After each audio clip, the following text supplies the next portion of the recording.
On October 21st, 2021, Alec Baldwin was filming a Western movie entitled Rust in Bonanza Creek, New Mexico. Baldwin was rehearsing a scene with director Joel Souza and cinematographer Helena Hutchins. Baldwin was seated in a church, practicing a cross draw with a .45 caliber revolver. As he practiced pulling the weapon from the left side of his body with his right arm, the gun discharged. The bullet struck Helena Hutchins and Joel Souza. Souza survived, but Hutchins did not. The first assistant director and the movie's armorer have already been sentenced for their roles in the death of Helena Hutchins. And now, Alec Baldwin's trial for involuntary manslaughter is moving forward. And today, for the first time, Alec Baldwin appeared in court for a motions hearing. Tonight, we're on the ground in New Mexico with the latest from the courtroom.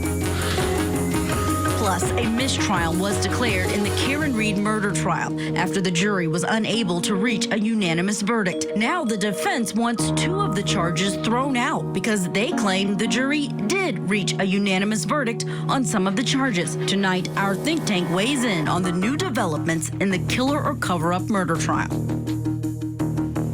Good evening and welcome to Closing Arguments. I'm Julia Janae, filling in for Vinnie Politan, who is on assignment for his other show, Accomplice to Murder.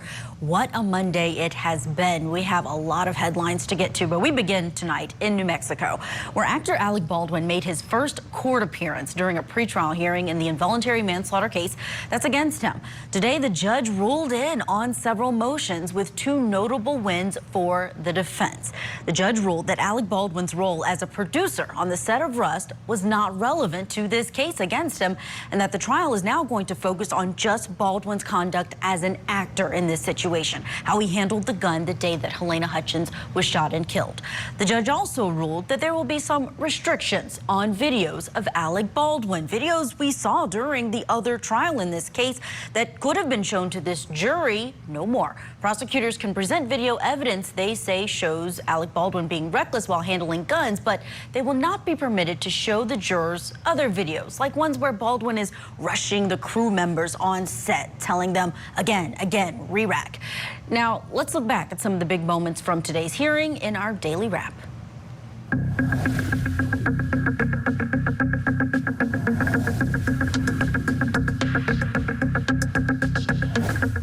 As the court is aware, there have been multiple civil lawsuits filed against Rust Production and against the defendant himself.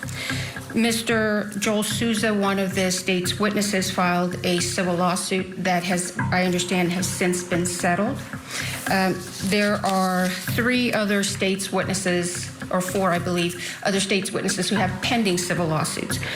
Your Honor, the defense has no present intention of questioning Mr. Souza about his settled lawsuit. This cross-examination was done during the Armour's trial, as the court no doubt remembers. In that case, there was 0 financial motive. In this case, there is suits against Mr. Baldwin directly, an extreme financial motive. These different videos show the defendant acting in a wanton and reckless manner. These are inextricably intertwined with what he did on October 21st, when he pointed that gun at Ms. Hutchins, cocked the hammer, and pulled the trigger. The state told you what it's going to do. It's going to try to show recklessness before and therefore recklessness on October 21st. They cannot do that by showing what happened before is an indication of what happened after. So denied and granted in part. Because the jury's going to hear about what a producer does. They're going to hear about the producer being the boss, the buck stops with him, etc. And the risk is that they think Mr. Baldwin's responsible for what he did on the 21st because he's the boss, he's the CEO, he's in charge. I am calling Mr. Jorgensen to come in and talk about the producer's responsibility with regard to set safety. And Mr. Jorgensen is acutely familiar with this because he actually teaches producers what their responsibilities are and how they can have a safe set and avoid getting sued for killing someone. The probative value is not substantially outweighed by unfair prejudice and certainly confusion of issues to the jury. So I'm denying evidence of his status as a producer. I am concerned that there will be, throughout this trial, numerous allegations that the state has engaged in misconduct and trying to deprive the defendant of his right to a fair trial. This is not going to be a trial about the ethics of the prosecutors. It's not going to be a trial about they should have dismissed the case a long time ago. They did. They took it back. Well, none of that's coming into this trial. No intention. What we intend to do is exactly what I discussed we were going to do with Schilling, for example. We're allowed to demonstrate that bias, improper motive, incompetence of the government investigation.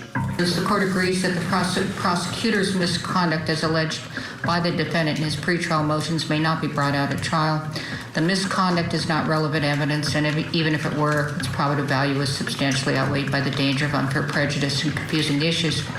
Each and every one of these people should absolutely be able to come in and say, I noticed that Hannah Gutierrez wasn't doing her job because Mr. Baldwin has told everyone Hannah Gutierrez was a stellar professional. They can only testify about what they observed on set, in this set, and what they observed on other sets, provided that they have a sufficient history to do so. However, again, we're going to have to decide relevance. That was one of the first times we've seen Alec Baldwin there in court. Let's get the details on today from Court TV legal correspondent Kelly Kraf, who's joining us live from Santa Fe, New Mexico tonight. Kelly, these big rulings today, can you break them down for us? What's it going to mean for the trial that's starting up with jury selection tomorrow? Well, good evening to you, Julia, here from Santa Fe, New Mexico. And it was a big win, in a way, for defense counsel. First off, no one was really expecting Alec Baldwin to be here today. We had even received an email that he waived his appearance, that he wasn't going to be in court today. But then, of course, we ended up seeing him in court. You're taking a look at him right there. He was sitting in between his attorneys right there at the defense table. He took notes. He would talk with his attorneys every now and again. So he was really engaged in this process. And it was probably a good idea that he did come to court today, because the judge took under advisement and ruled on several motions that the defense counsel brought forth today. That big one, the producer role. So Alec Baldwin was a co-producer on the movie set of Rust. He is a producer on the movie set of Rust. So one of the things that Carrie Morrissey, the special prosecutor in this case, wanted to argue is that Alec Baldwin was in charge of safety, that people rushed because he would tell them to rush, that he was negligent in his duties, that, as you heard his attorneys arguing in the piece that we just ran, he was the CEO. The buck stops here. That's what Carrie Morrissey really wanted to argue during this trial, but the judge said that that's irrelevant and that the prejudice of that would not allow it to come in, that it would prejudice Alec Baldwin here during the trial. So we're not going to hear anything about him being a producer on the movie set of Rust. A lot of people were pretty surprised at that ruling. Also is the one that you were talking about, Julia, in regard to a lot of the videos. So we were out here for the Hannah Gutierrez trial. She is the armorer. She was found guilty of involuntary manslaughter just months ago. She was sentenced to 18 months behind bars. One of the things that we saw during her trial is a lot of video of Alec Baldwin rushing crew members, telling them to hurry up. Things like him firing a gun after they said cut on the movie set of Rust. The judge said a lot of that video is not going to be able to come in for the trial today. So I think a very pleasing day for defense counsel, to say the least. It was a big day inside of that courtroom. Pretrial hearings, they're often overlooked by those who are following a trial, but they can turn what is going to happen inside of this trial. And those are some major changes for these attorneys as they argue things. Now, at the end of the day, there was an argument over a motion to compel, the defense's motion to compel. Can you explain why that was pivotal today? Yes, Julie, this was another big discussion here in court today, because defense counsel is arguing that the prosecution in a way isn't playing fair, that they did not disclose all of the discovery in a timely manner, that there's still some things that they haven't seen. Carrie Morrissey, of course, argued against that, saying that's just not true. We don't know what more we can do here. Why don't we go ahead and listen to some sound from inside the courtroom today? Initially, we had been corresponding largely with Ms. Morrissey, who had been the prosecutor on this case for quite some time before Ms. Johnson came on. our requests for production and our concerns about it looking like we had incomplete discovery, like it looked like we had incomplete disclosures, we're constantly met with, you have everything, there's nothing else to give you, or if you tell me specifically what you're looking for out of these, IPRA productions that are redacted, tell me specifically what it is that you want unredacted, and then I'll take a look. What we did was, realizing that we were getting nowhere, again, after all of these months, we had dealt with IPRA to try to take it upon ourselves, even though it's not our obligation, to try to get more documents. Those came in over the course of about 7 months, again, heavily redacted, and we could tell that there were some documents that certainly appeared to have the type of content that we would be entitled to. But many of them had, entire sections that were just completely blacked out, so we don't know what the content was at all. We could only see, who the sender and recipient were, and everything was blacked out. So we were left to guess, whereas the state has the affirmative duty of disclosure. And so what we did was then we, for the first time, I believe it was on the 27th of June, reached out, and instead of emailing both prosecutors or just Ms. Morrissey, we reached out directly to Ms. Johnson, and only to Ms. Johnson. And basically, under her obligations as a prosecutor now on this case, asked her to fulfill those obligations and do an affirmative review of everything and to turn over anything that needed to be turned over. The same day, in accordance with her responsibilities, she did then respond and said that she was requesting a full unredacted copy of the thousands of documents that we received under IPRA that were still redacted, and that she would undertake an affirmative review of those items, as well as checking for an audit with the law enforcement agency. That same day, after she responded to us with the request that we had just sent her, again earlier in the same day, we started to already get disclosures where Ms. Johnson was saying, I found documents that are subject to disclosure under Rule 5501, contrary to what we had been told from the inception of this case, which was that we had everything that fit under 5501. The state has complied. I did receive the request, and Ms. Morrissey didn't have the unredacted IPRA. I requested the unredacted IPRA. We went through all of those documents and made those disclosures. They have the information, and the information that they want is information they're not entitled to. You're going to have to make arguments on why the redacted portions of the IPRA request that she has kept redacted are fair game. And this is all about IPRA, is what I'm understanding. There's statements that were obtained, yes, Your Honor, emails. There are thousands of pages of emails. And so, Your Honor, the proper remedy, they haven't shown how they're prejudiced. So obviously you can tell the court is not happy with this. We are in recess. Go confer, and I'll see what's going to happen. I will give you an hour. Thank you. We're in recess. And in the judge's voice, you could just hear her frustration. She gave them a little break to come back. Now, this issue, she did not want it to linger. She does not want this discovery issue to linger throughout this trial. So how does she resolve this? She wants defense counsel to draw up an agreement so that they've come together with the prosecution and that they are in agreement in regard to the discovery. So we'll have to see what happens on that front, Julia. Wow, Kelly, talk about the 11th hour. We are on the eve of trial, and they are bringing this in front of Her Honor.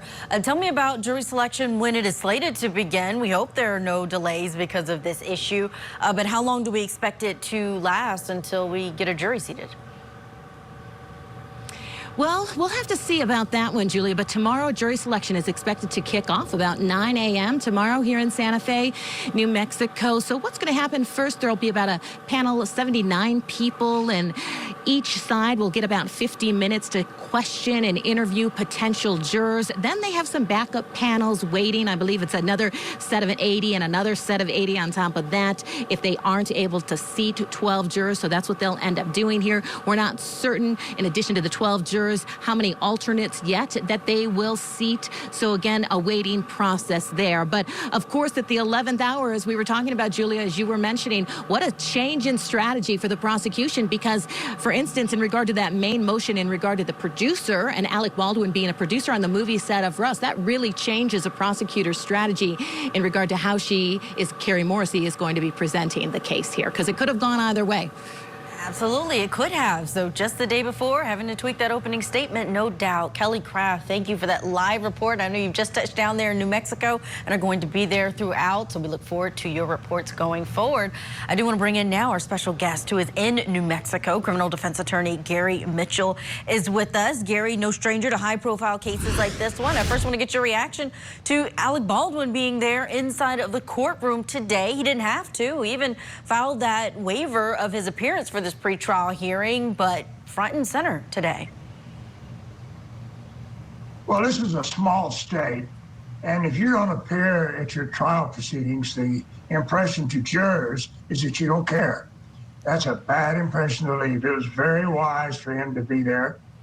The judge is very wise in keeping out this bad act evidence of his being a producer and wanting to cut corners and get the movie made, which is not relevant at all to this case.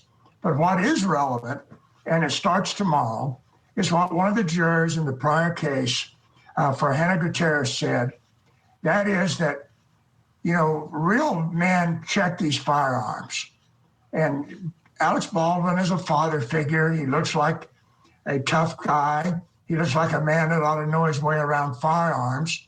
And so in New Mexico, we have this, whether it's right or wrong, most males in this state have some knowledge of firearms, and in their families, it's the man in the family that is expected to make sure that everybody handles them in a safe fashion and takes care of them. They have to be very aware of that when you're dealing with New Mexico males, particularly as it relates to jury service in this case, because they're going to have a tendency to say, well, wait a second.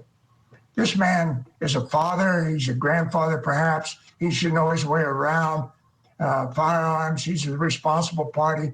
And so that's more of a burden placed on him than probably the law demands or allows. But they're gonna have to take that up in voir dire, because that's the last thing you want, is somebody saying, well, if it were in my family, if somebody handled me a gun, I would check it every time because I've been taught.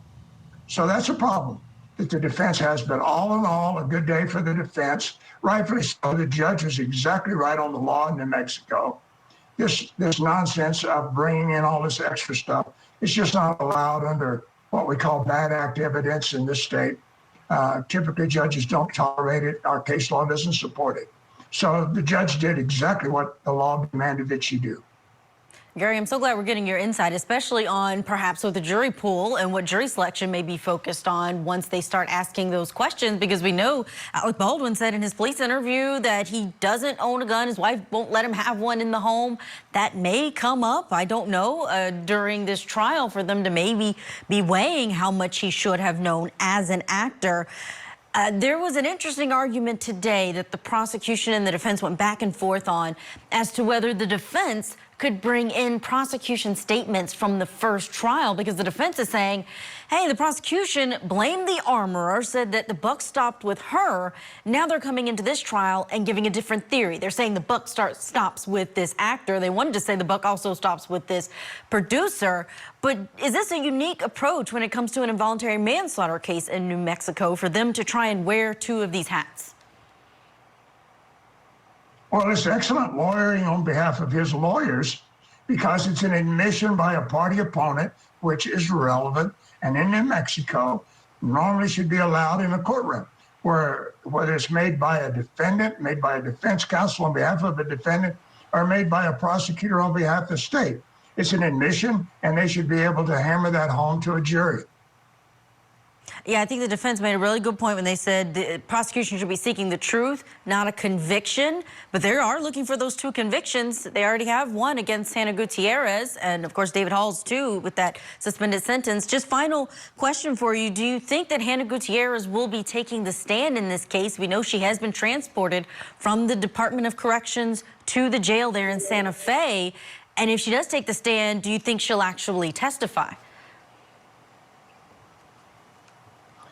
Well, she can be forced to testify. She has no immunity, and because her case is on appeal, the question of whether she has a Fifth Amendment privilege is there, and I'm sure her lawyer will raise it. Hopefully she doesn't testify. I don't see what good it would do either way. But if she does testify, then it's going to be real clear that her job duties and her responsibility were to check this. The fact that she may have been a female armor shouldn't matter anymore in this day and age. That was her responsibility. No different than if you had a police officer, for example, working on the set that checked everything and made sure everything was safe. Or you had somebody that was familiar with ballistics doing it. You have a right to rely on that. And he thought the gun was safe. That's his best defense. And that he had somebody he had confidence in doing the job. Yeah, I think the prosecution is going to focus on her being... dangerous. Oh, go ahead, Gary. I didn't mean to cut you off. I lost your audio for a little bit. Go ahead. Yeah, I was going to say, the prosecution is going to focus on her not being competent and that he should have known that. So I'm not so sure he wants to open that door to that other evidence that the judge has now excluded. So I would dance around that one pretty carefully. But the big issue, I think, for everybody is the jury selection, and in knowing, as the defense attorneys should know, and I'm sure they do, that in New Mexico, we judge males differently when it comes to firearms than we would judge females. And that, whether we like it or not, is a problem for Alec Baldwin. We will see how it plays out and how those questions are formulated in jury selection. Gary Mitchell, thank you for your time and for giving us that expertise, especially from a New Mexico standpoint. We are going to take a break, but when we come back, the think tank is going to be joining me later to discuss the latest in the case against Alec Baldwin. But first, here's a preview of what's coming up in the next hour on Closing Arguments. A lawsuit making new sex trafficking allegations against Sean Diddy Combs and claims against Vibe magazine. We're breaking down the new court filings with our experts.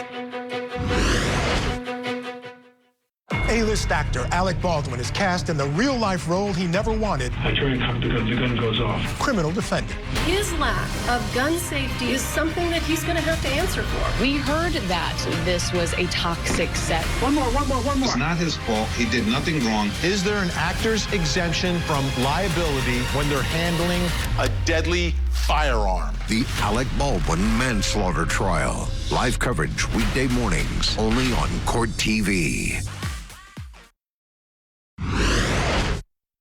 They're trying to hold Mr. Baldwin responsible for what he did as an actor on the 21st because they claim he was reckless as a producer leading up to that time. That's a theory of vicarious liability in the criminal law that is not recognized. Today was a startup day, a set-the-table day as we get closer to jury selection that is slated to start tomorrow in Alec Baldwin's trial. Today, his defense argued that his status as a producer on the set of Rust is more prejudicial than probative. And they argued that he should not be allowed to be called a producer under evidence during that trial. Now, in response, the prosecutors made their arguments on why evidence of his status as a producer should be allowed in front of the jury. There was some back and forth today, and then the judge made her ruling. Let's watch how it all unfolded. Your Honor, as the court is aware, relevance does not exist in a vacuum.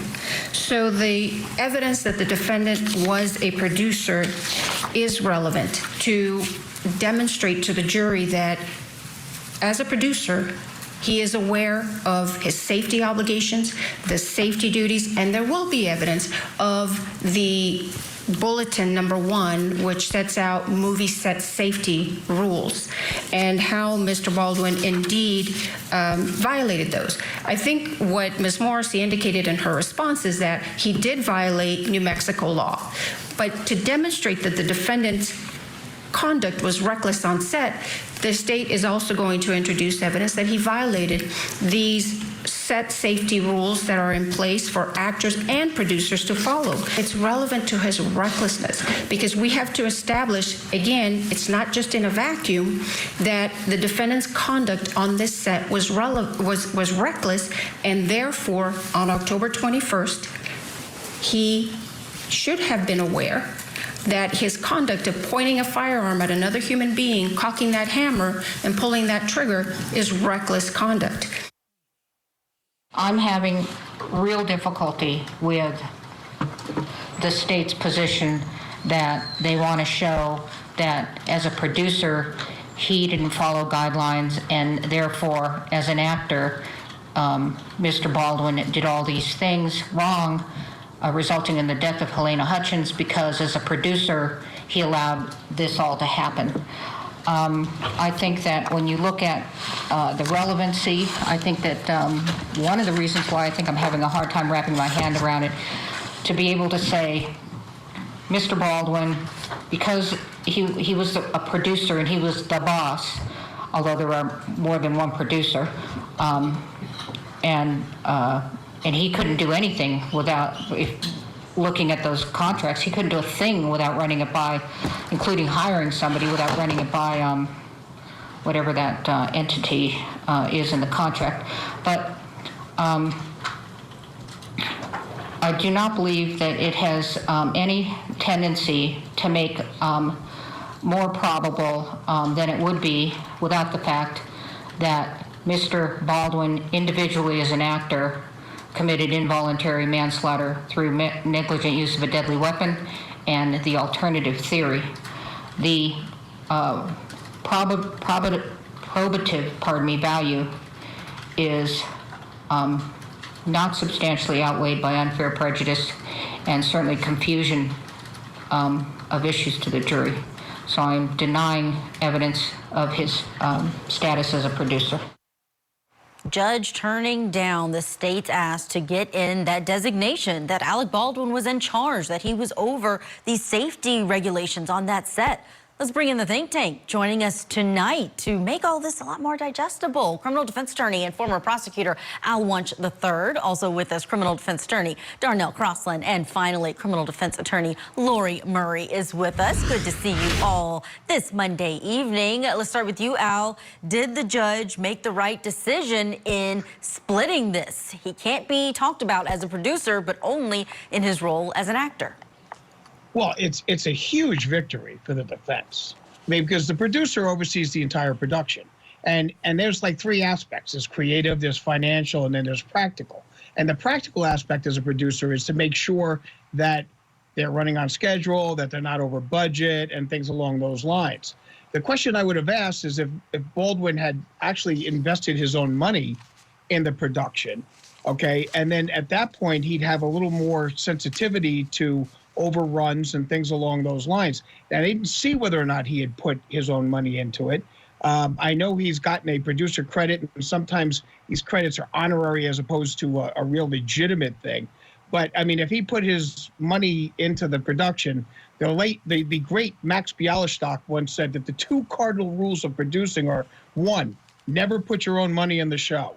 And if he had done that, then I think the judge made a mistake, because he would have every incentive to cut corners, to stay within the budget, and to stay on schedule. Darnell, that's the argument, really, right? The prosecutor said it was likely his role as a producer that emboldened him to act so recklessly, that he wanted these time constraints, and people felt that they had to follow along with what he said about those constraints. Do you think the prosecution can still win this case as they are trying to without that producer designation?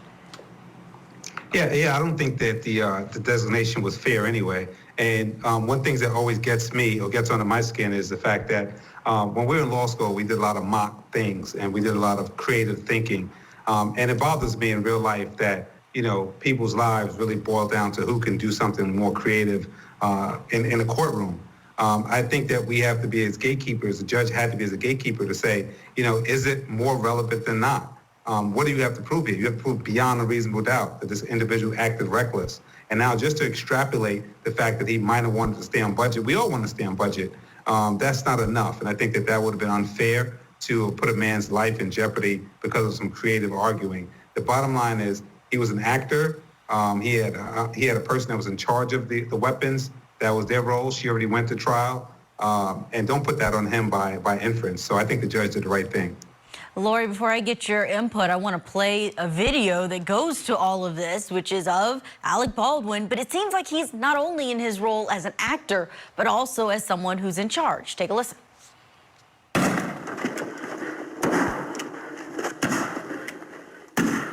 One more. I forgot to recall stuff. No, right away. Let's reload. Here we go. So, Helena. And Lori, the big win for the defense today as well is that they are able to keep out videos like this because the judge says this goes to his role as a producer, not him as an actor when he may or may not have pulled that trigger but was holding the gun that shot Helena Hutchins. Absolutely. And I think they have to be really careful not to open the door.